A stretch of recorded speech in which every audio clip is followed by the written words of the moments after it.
කරලම පාඩම පටන් ගන්නවා. පුතේ දේශපාලන විද්‍යාව කියලා කියන්නේ ශාස්ත්‍රීය ලෙස හදාරන ශික්ෂණයක්. ඒ කියන්නේ මොකක්ද ශාස්ත්‍රීය ලෙස හදාරන ශික්ෂණය? ඒ කියන්නේ පුතා දේශපාලන විද්‍යාව කියලා කියන්නේ අපි න්‍යායාත්මකව ඉගෙන ගන්න විෂයක් කියන එක. විෂය, ඒ කියන්නේ ශාස්ත්‍රීය ශික්ෂණයක්. ශික්ෂණයක් කියන්නේ විෂයක්. හරිද? එතකොට පුතේ මේ දේශපාලන විද්‍යාව ආරම්භ වෙලා තියෙන්නේ ක්‍රිස්තු පූර්ව 4 වන සියවසේ. මොන සියවසේද? ක්‍රිස්තු පූර්ව 4 වන සියවසේ. කොහෙද පුතේ මේක ආරම්භ වෙලා තියෙන්නේ? ග්‍රීක නාගරික රාජ්‍ය කේන්ද්‍ර කොටගෙන තමයි දේශපාලන විද්‍යාව ආරම්භ වෙලා තියෙන්නේ. ඒ වගේම දේශපාලන විද්‍යාව ආරම්භ කරන්න කවුද පුරෝගාමී වෙලා තියෙන්නේ? ප්ලේටෝ සහ ඇරිස්ටෝටල්. එතකොට මේකෙන් පුතා ගොඩාක් ප්‍රශ්න හැදෙන්න පුළුවන් නේ, කෙටි ප්‍රශ්න. බලන්න දේශපාලන විද්‍යාව ආරම්භ වුණේ කවදද කියලා ප්‍රශ්නයක් හැදෙන්න පුළුවන්. මේවා ඔයාලා හිතුවට මේවා සරලයි අනිදිච ඔයගෙන් ප්‍රශ්න හැදෙනවද? අර දැන් ශිෂ්‍යත්ව පේපරේ ලියලා විල චූටි අය කිව්වේ මේවා නම් සිප්පි කෑලි වගේ කියන අන්න ඒ වගේ ප්‍රශ්න උනාට නිකමෙට පේපර්ස් අරන් බලන්න ඒ ප්‍රශ්න ඇවිල්ලා තියෙනවා. ඒ නිසා මේවා අර අතහැර යන්න ඕන කොටස් මේ අනිවාර්යෙන් අල්ලගෙන ඉස්සරහට යන්න ඕන කොටස්. එතකොට දේශපාලන විද්‍යාව ආරම්භ වෙලා තියෙන්නේ ක්‍රිස්තු පූර්ව 4 වන සියවසේ කියන එක ඔයාලා මතක තියාගන්න ඕන. ඔයාලා හිතුවට මේක මේ ඔයාලා දන්නවා කියලා බැරි වෙලාවත් ක්‍රිස්තු වර්ෂ කියලා එහෙම දුන්නොත් පුතේ ඔයාලා එකපාරම 4 කියලා දකින හින්දා ඉරක් ගහනවා.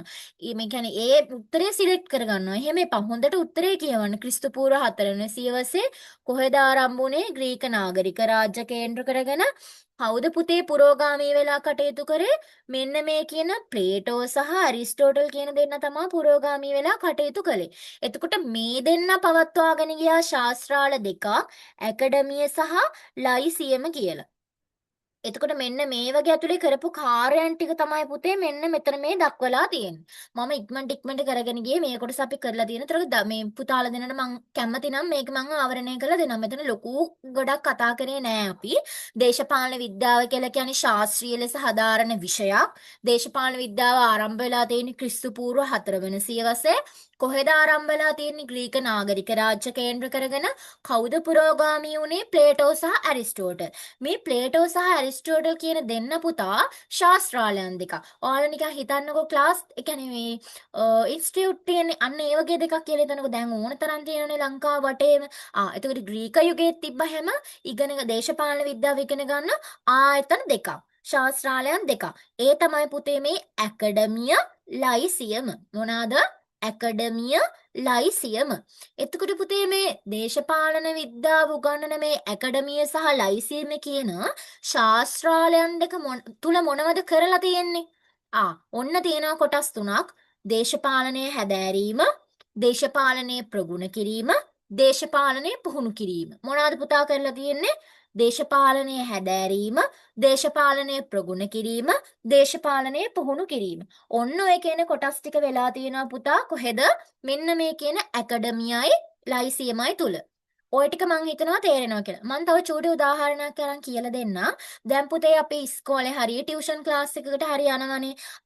එතකොට දේශපාලන විද්‍යාව ඉගෙන ගන්නවා කියලා අපි මොකද කරන්නේ? අපි දේශපාලන විද්‍යාව කියලා කියන්නේ මොකක්ද? ඒවා භාවිතා කරන්නේ කොහොමද? ඊළඟට ඒ ආයතන මොනවද? ඒක ඇතුලේ තියෙන විෂය කරුණුනේ ඉගෙන ගන්නේ. එතකොට මෙන්න මේ කියන ඇකඩමියයි ලයිසියමයි කියන ආයතන දෙක ඇතුලේ ඒ ග්‍රීක යුගයේදී පුතා කරලා තියෙන දේශපාලනය හදාරන එකයි, ප්‍රගුණ කරන එකයි, පුහුණු කරන එකයි. එතකොට ඔන්න ඔය කියන කොටස් ටික අනිවාර්යෙන් පාඩම් කරගන්න. මොනවාද කොටස් ටික? ආයෙ ඔයාලා නැවත කියන්න මොනවාද කොටස් ටික?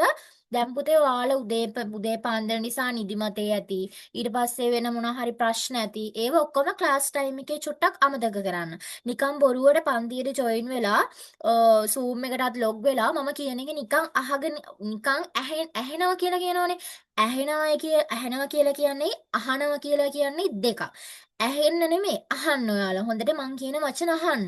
ඊට පස්සේ මම කියනවත් එක්කම කියන්න. එතකොට ඔයාලා සාමාන්‍යයෙන් ඉස්කෝලේ යන ළමෙක් වුණත් ජොබ් එකක් කරන කෙනෙක් වුණත් ආයෙ පොත් බදාගෙන ආයෙ පාඩම් කරන්න ඕනේ නැහැ. මේව අපිටත් ගුරුවරු ඕන තරම් කිව්වා.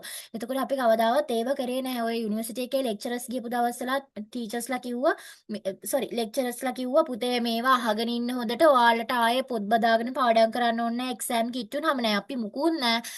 ලෙක්චර් නිකාන් තනියෙන් දොඩවලා යනවා. පැය දෙකක් ඇවිල්ලා අපි එක්ක ෆෝන් එකක් බලනවා, එක්ක ඔන්න හිනිදා ගන්නවා. ඇයි මුකුත් කියන්නේ නැහනේ. ඉස්කෝලේට ගියාම නම් ටීචර් හරි සර් හරි නෝට් එකක් හරි දෙනවා. හැබැයි ලෙක්චර්ස් වගේ ගියාම යුනිවර්සිටි සිලෙක්ට් වෙලා එතනදී එහෙම ලොකුවට දෙයක් වෙන්නේ නැහැ.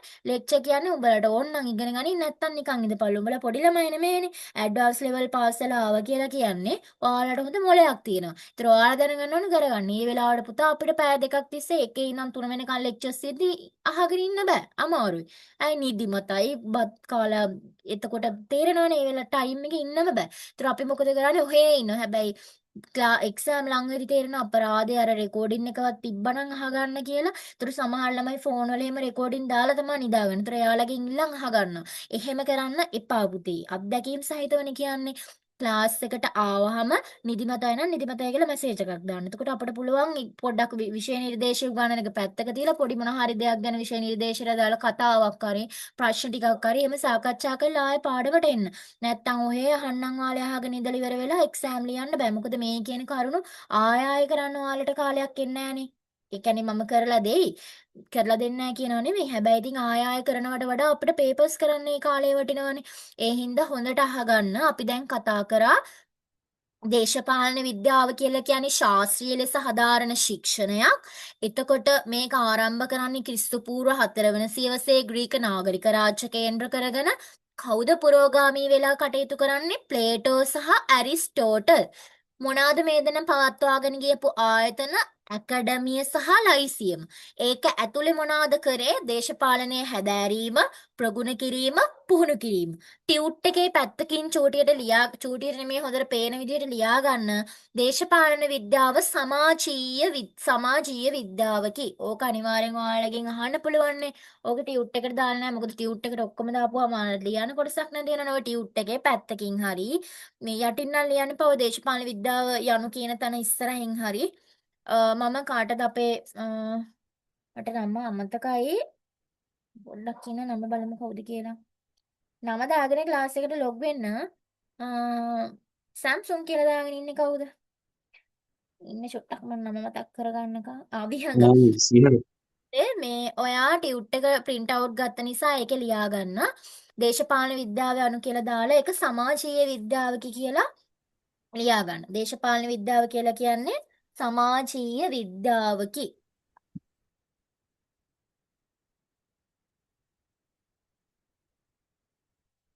එතනින්ම පුතේ තව ලියාගන්න දේශපාලන විද්‍යාවේ පියා ඇරිස්ටෝටල්ය.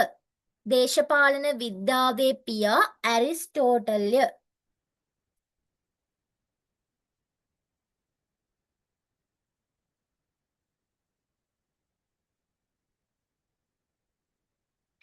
හරි. ඔය කියපු ටික චමිත් පුතේ තේරුණාද?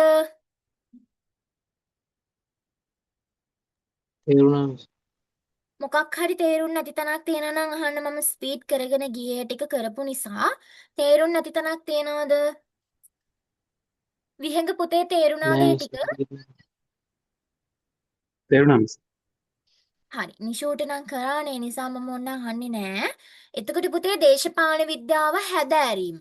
මෙන්න මේකත් විශේෂ කොටසක්. ඔයාලට මේවා මම මේ විශේෂය කියන ඒවා highlight එකක් තියෙනවා නම් highlight කරගන්න. මම highlight කරලා දීලා නෑ. මොකද මේ සමහර ටියුට්ස් වල මම highlight කරලා දුන්නාම සමහර ළමයින්ගේ ඇස් වලට මේ පොඩක් අමාරුයි කියලා කිව්වා. ඒ කියන්නේ හැමෝම කැමති පාටවල් වෙනස් ඇස් වලට පොඩක් අමාරු වෙන නිසා ඔයාලා කැමති විදිහට ඒවා කරගන්න highlight කරගන්න යටින් ඉරියැඳ ගන්න.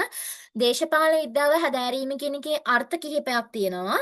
මේකෙන් අර්ථ මේ ටික පාඩම් කරගත්තත් කමක් නැහැ. බැරි ළමෙක් ඉන්නවා නම් පාඩම් කරන්න 4ක් වගේ පාඩම් කරගන්න. මොනවද දේශපාලන විද්‍යාව හැදෑරීම කියන එකට තියෙන අර්ථ?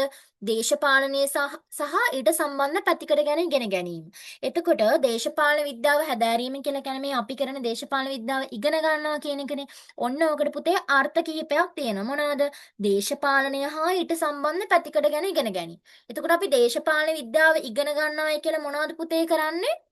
දේශපාලන විද්‍යාව අපි ඉගෙන ගන්නවා කියනවා. අපි මොනවද කරන්නේ දේශපාලන දැන් මේ අපි දැන් ඔන්න ළමයි 3 දෙනෙක් ඉන්නවා. චමිත් ඉන්නවා. ඊට පස්සේ ආයේ කවුද? විහඟ ඉන්නවා.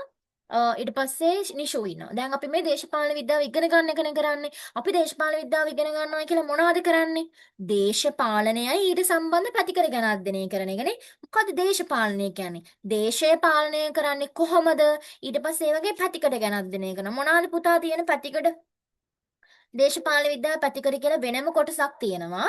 ඒ තමා පුතා දේශපාලන ආයතන, ඊට පස්සේ දේශපාලන භාවිත, ආණ්ඩුකරණය, දේශපාලන චර්යාව, දේශපාලන මතවාද. මේක කතා කරන නිසා ලියා ගන්න ඕනේ නැහැ. එතකොට අපි දේශපාලනයයි ඊට සම්බන්ධ පැතිකඩ ගැන ඉගෙන ගන්නවා. පර්යේෂණ කරනවා. කියන්නේ දේශපාලනය සම්බන්ධ විවිධ පර්යේෂණ කරනවා. ඒකට විග්‍රහ කිරීම කරනවා. අලුතින් න්‍යාය සංකල්ප එකතු කරනවා. නේද? පවතින සහ න්‍යාය සංකල්ප වෙනස් කිරීමකට ලක් කරනවා. නේද? නව සංකල්ප යෝජනා කරනවා. ඔන්න ඕවා තමයි අපි දේශපාලන විද්‍යාව හදාරනවා කියලා කියන්නේ. නේද? ඒක හොඳට මතක තියාගන්න මේක පාඩම් කරගන්න. මොකද කෙටි ප්‍රශ්න වලට ඔය දේශපාලන විද්‍යාව හැදෑරීමේ අර්ථ මේ ගොඩක් තියෙනවා. ඒකෙන් දෙකක් ලියන්න කියලා එන්න පුළුවන්. එතකොට ඔයාලා දැනගන්න ඕන දේශපාලනය හා ඊට සම්බන්ධ පැතිකඩ ගැනීම, පර්යේෂණ කිරීම, විග්‍රහ කිරීම ඔය වගේ වයින් දෙකක් ලියන්න. මම ඕකෙන් ඔයාලා මේ දෙක ලියන්න පාඩම් කරගන්නකො දේශපාලන විද්‍යාව සහ ඊට සම්බන්ධ පැතිකඩ ගැනීම පවතින න්‍යාය සංකල්ප විචාරයට ලක් කිරීම ඔන්න ඔය වගේ දෙකක් ලියන්න. මොකද පර්යේෂණ කිරීම විග්‍රහ කිරීම කියන එක එකකට අරන් ලියන්න. මොකද මේ ඒවා පොඩි ඒවානේ නිකන් අර කෙටි ප්‍රශ්නයකට හද්දි හරිම උත්තර ටික ලියන්න බලන්න. මොකද ඒකෙදි ඔයාලට සම්පූර්ණ ලකුණ කපන්නේ කොට අනින්න නැතුව දෙන නිසා. ඔන්න ඔය ටික තමයි පුතා අපි ගිය සතියේ ක්ලාසස් වලින් කතා කරේ. අද අපිට කතා කරන්න යන තියෙන්නේ අලුත් මාතෘකාවක් ළඟට. මම ඔයාලට කිව්වා මෙතනදී පාඩම් කරගන්න ඕනේ මොනවද කියලා. මේ දේශපාලන විද්‍යාව කියන්නේ මොකද්ද? ආරම්භුනේ කොහෙද? ආරම්භුනේ කවදද? පුරෝගාමී උනේ කවුද කියන එකයි මේ ආයතනවල කරපු ටිකයි පාඩම් කරගන්න. එතකොට දේශපාලන විද්‍යාවේ ලක්ෂණ තුනක් තියෙනවා. ඒ තමයි පැරණිතම ශාස්ත්‍රීය ශික්ෂණයක් වීම, ගතික විෂයක් වීම සහ දේශපාලන විද්‍යාවේ ප්‍රවේශනයයි විධික්‍රම බහුවිධ වීම. ඒකත් චුට්ටක් මම කියලා දෙන්නම්. ඕකේ නෝට් එක මම දාන්නම් පුතේ. එතකොට ලියා ගන්න. පැරණිත මම ඕන්නම් චමිත්ටයි මේ අනිත් පුතාටයි ක්ලාස් එකක් දාලා මේ ටික කරලා දෙන්න. පැරණිතම ශාස්ත්‍රීය ශික්ෂණයක් වීම කියලා කියන්නේ පුතා දේශපාලන විද්‍යාව ආරම්භ වෙලා තියෙන්නේ මේ ග්‍රීක යුගයේනේ. එතකොට දැන් ග්‍රීක යුගය කියන එක ක්‍රිස්තු පූර්ව 4 වෙනි සියවසේ. ඔයාලා හිතන්න පුතා ක්‍රිස්තු පූර්ව 4 වෙනි සියවසේ ආරම්භ වෙච්ච විෂයක් තාම තියෙනවා 2026 දක්වා. අවුරුදු කීයක් වගේද? අවුරුදු 2500ක් විතරනේ. එතකොට අවුරුදු 2500ක් විතර පැරණි විෂයක් තමයි දේශපාලන විද්‍යාව කියලා කියන්නේ. අන්න ඕක තමයි ඔය කාරණේදී පැහැදිලි කරන්න ඕන. ඊළඟට තියෙනවා ගතික විෂයක් කියන එක. ගතික විෂයක් කියලා කියන්නේ පුතා දේශපාලන විද්‍යාව කියලා කියන්නේ නිරන්තරයෙන් වෙනස් වීම වලට භාජනය වෙන. වෙනස් වෙනවා කියන්නේ මොකක්ද? වයසට යන දේශපාලන විද්‍යාව විෂය. නෑ. දේශපාලන විද්‍යාව විෂය පුතා ගතිකයි කියලා කියන්නේ දැන් ක්‍රිස්තු පූර්ව 4 වෙනි සියවසේ පුතා පටන් ගත් එකක් අවුරුදු 2500කට පස්සෙත් එහෙම්මම තියෙන්නේ නෑනේ. ඒකට ඒ විෂය අන්තර්ගතයට විවිධ කරුණු එකතු වෙනවා, තියෙන කරුණු වෙනස් වෙනවා. ඊට පස්සේ සමහර කරුණු වැරදි වෙනවා, සමහර කරුණු තවත් ඇඩ් වෙනවා. එතකොට ගතික විෂයක් වීම කියලා කියන්නේ පුතේ නිරන්තරයෙන් වෙනස් වීම වලට භාජනය වෙන විෂයක්. ඒතර ක්‍රිස්තු පූර්ව 4 වන සියවසේ දේශපාලන විද්‍යාව ඇතුලේ කරපු ඒවා නෙමෙයි අද දෙනකොට දේශපාලන විද්‍යාව ඇතුලේ කරන්නේ. ඔයාලා දන්නවා මේ වෙනකොට දේශපාලන විද්‍යාව කියන විෂයට එකතු වෙලා තියෙනවා ගැටුම් කළමනාකරණේ, රාජ්‍ය ප්‍රතිපත්ති, නියෝජන ක්‍රම, ඊට පස්සේ දේශපාලන චර්යාව ඔය වගේ ගොඩාක් ඒවා එකතු වෙලා තියෙනවා. ඒ ටික අපි ඉස්සරහදී කතා කරනවා ඉස්සරහා කොටස්වලදී. ඒතර පුතේ දේශපාලන විද්‍යාව කියලා ග්‍රීක යුගයේ හිටපු ඇරිස්ටෝටල්ලා, ප්ලේටෝලා, සොක්‍රටිස් එයාලා මොනවද කරේ? දේශපාලනය කියලා කියන්නේ රාජ්‍ය පරිපාලනය කියලා සම්බන්ධය මේ අර්ථයක් කියලා තමයි යාලා හිතුවේ. සහ ඒ විදිහට තමයි වැඩ කරේ. කියන්නේ දේශපාලන විද්‍යාව කියලා කියන්නේ රාජ්‍ය සම්බන්ධ කටයුතු අධ්‍යයනය කරන එක. රාජ්‍ය කියලා කියන්නේ මොකද්ද? ආණ්ඩුව කියලා කියන්නේ මොකද්ද? ඔන්න ඔය ටික විතරයි එයාලා කතා කරේ. හැබැයි ක්‍රිස්තු පූර්ව 4 වෙනි සියවසේ තිබ්බ ඒක වෙනස් වෙලා දැන් වෙනකොට ඒකට විවිධ කරුණු අන්තර්ගත වෙලා තියෙනවා. නේද? ඔය ගැටුම් කළමනාකරණය වගේ අලුත් දේවල් මේ දේශපාලන විද්‍යාව විෂයට එකතු වෙලා තියෙනවා. විශේෂයෙන්ම ජාත්‍යන්තර දේශපාලනය, ශ්‍රී ලංකාව සහ ලෝකය ඔය වගේ මාතෘකා එකතු වෙලා තියෙනවා. එතකොට ඔය ගතික විෂයක් වීම කියන කරුණ ඇතුළේ ඔය ටික තමයි ලියවෙන්න ඕනේ. ඊළඟට දේශපාලන විද්‍යාවේ ප්‍රවේශ න්‍යාය සහ විධික්‍රම බහුවිධ වීම කියලා මාතෘකාවක් තියෙනවා. පුතේ මේ පාඩමේ මම ඔයාලට කියවන කොටස් පහක් ඉගෙන ගන්න තියෙනවා කියලා. මොනවාද? දේශපාලන විද්‍යාව හඳුනා ගැනීම, දේශපාලනය හඳුනා ගැනීම, මේ දෙක අතර සම්බන්ධය හඳුනා ගැනීම, මේ පැතිකඩ කිහිපයක් තියෙනවා ඒ ටික හඳුනා ගැනීම සහ ප්‍රවේශ. එතකොට අධ්‍යයන ප්‍රවේශ 7ක් තියෙනවා. ඒතර පුතේ දේශපාලන විද්‍යාවේ ප්‍රවේශ න්‍යාය විධික්‍රම බහුවිධයි. බහුවිධයි කියන්නේ ගොඩක්. එතකොට දේශපාලන විද්‍යාවේ ප්‍රවේශ ගොඩක් තියෙනවා, න්‍යායන් ගොඩක් තියෙනවා, විධික්‍රම ගොඩක් තියෙනවා. ඔන්න ඕක තමයි ওই කාරණේ ඇතුලේ හඳුන්වන්නේ. පුතේ දැන් දේශපාලන විද්‍යාව කෙනෙක් අපිට ඉගෙන ගන්න එක ප්‍රවේශයක් නෙමෙයිනේ තියෙන ප්‍රවේශ 7ක්. මොනවාද? දාර්ශනික ප්‍රතිමානීය, තුලනාත්මක, ස්ත්‍රීවාදී, බහුවිෂයක, අර්ථශාස්ත්‍රීය කියලා ගොඩක් තියෙනවා. මේවා අපි පාඩම ඉස්සරහදී කතා කරනවා. දේශපාලන විද්‍යාවේ පුතා තියෙන වැදගත්ම ලක්ෂණයක් තමයි අපි මේක ඉගෙනගෙන යද්දී මේ පාඩම් වල පුතේ පළවෙනි පාඩම් වල තියෙන කරුණු ඔයාලට ඉස්සරහ පාඩම් වලදී ආය හම්බෙනවා. තේරුණාද? එතකොට මං කියනවා ටියුට් එකට ගිහිල්ලා මේ ටියුට් එකේ මෙතන මේ කරුණ ලියා ගන්න පුතේ. මේකත් මෙතනට ඇඩ් වෙන්න ඕන. ඒ කියන්නේ මම මෙතනදී කතා කරන ඔයාලට විෂය නිර්දේශයේ තියෙන කරුණු 3යි කියලා හිතන්නකෝ. දැන් මොකද දේශපාලන විද්‍යාව ප්‍රවේශ න්‍යාය විධික්‍රම බහුවිධ වීම කියන එකට කරුණු 3යි. හැබැයි පාඩම ඉස්සරහට ගියාම තව කරුණු මේකට ඇඩ් වෙනවා. එතකොට ඒ කරුණුත් ඔයගෙ ලියා ගන්න ඕනේ. ඒතර දේශපාලන විද්‍යාවේ ප්‍රවේශ න්‍යාය විධික්‍රම බහුවිධ වීම කියලා කියන්නේ දේශපාලන විද්‍යාව ඉගෙන ගන්න තියෙන ප්‍රවේශ. ඒ සම්බන්ධ න්‍යායවල ගොඩක් තියෙනවා. සමාජවාදී න්‍යාය, ලිබරල්වාදී න්‍යාය, ස්ත්‍රීවාදී න්‍යාය. එතකොට ඒවා ගොඩක් තියෙනවා. එතකොට දේශපාලන විද්‍යාව කියලා කියන්නේ අර එක විදිහට අධ්‍යයනය කරන්න ඕන විෂයක් නෙමෙයි. මේකට ක්‍රම ගොඩක්. නේද? ප්‍රවේශ ගොඩක්, න්‍යායන් ගොඩක් තියෙනවා. එතකොට ඔයාලේ බහුවිධ වීම කියන එක මතක තියාගන්න ඕනේ. ඔය ටික විතරයි අපි ක්ලාස් එකේදී කතා කරලා ඉවර කරේ. මම නැවත මතක් කිරීමක් විතරයි පුංචි විනාඩි 15ක් වගේ අරගෙන කරේ. නිෂුටත් මං හිතනවා ඒක හොඳ වෙයි. මොකද එදා නිෂුත් පොඩ්ඩක් මේ ක්ලාස් එකට සම්බන්ධ වෙලා කතා කරේ නැති නිසා. එතකොට පුතේ අපි අද යනවා අලුත් කොටසකට. ඒ තමයි දේශපාලනය යන කුමක්දයි හඳුනා ගැනීම. එතකොට ඔයාලට නිදිමත වගේ ආවොත් මැසේජ් එකක් දාන්න. මං හිතනවා නිදිමත වගේ එන්නේ නැති වෙයි කියලා. මොකද දැන් උදේ වෙලාවක්නේ. ඒ නිසා පොඩක් ෆ්‍රෙෂ් පිට තේ එකක් එහෙම බීලා වැඩ පටන් ගනී කියලා මම හිතනවා. අ, අපි මේ පාඩමට යන්න කලින් පුතේ ලින්ක් එකෙන් ආයෙම ජොයින් වෙලා එන්න. මොකද අපිට විනාඩි 3ක් වගේ ඉතුරු වෙලා තියෙන. දැන් නැත්තම් ආයෙ පාඩම කරගෙන යද්දි ලින්ක් එක කට් වුනහම ආයෙ ජොයින් වුනහම මට ආයෙ ටික කරන්න වෙනවනේ. මොකද එතකොට ඔයාලගේ මනසත් පොඩක් එහෙම යනවා. ඒ හින්දා ආයෙ අලුතින් ලින්ක් එකට ජොයින් වෙලා ඉක්මනට ක්ලාස් එකට එන්න.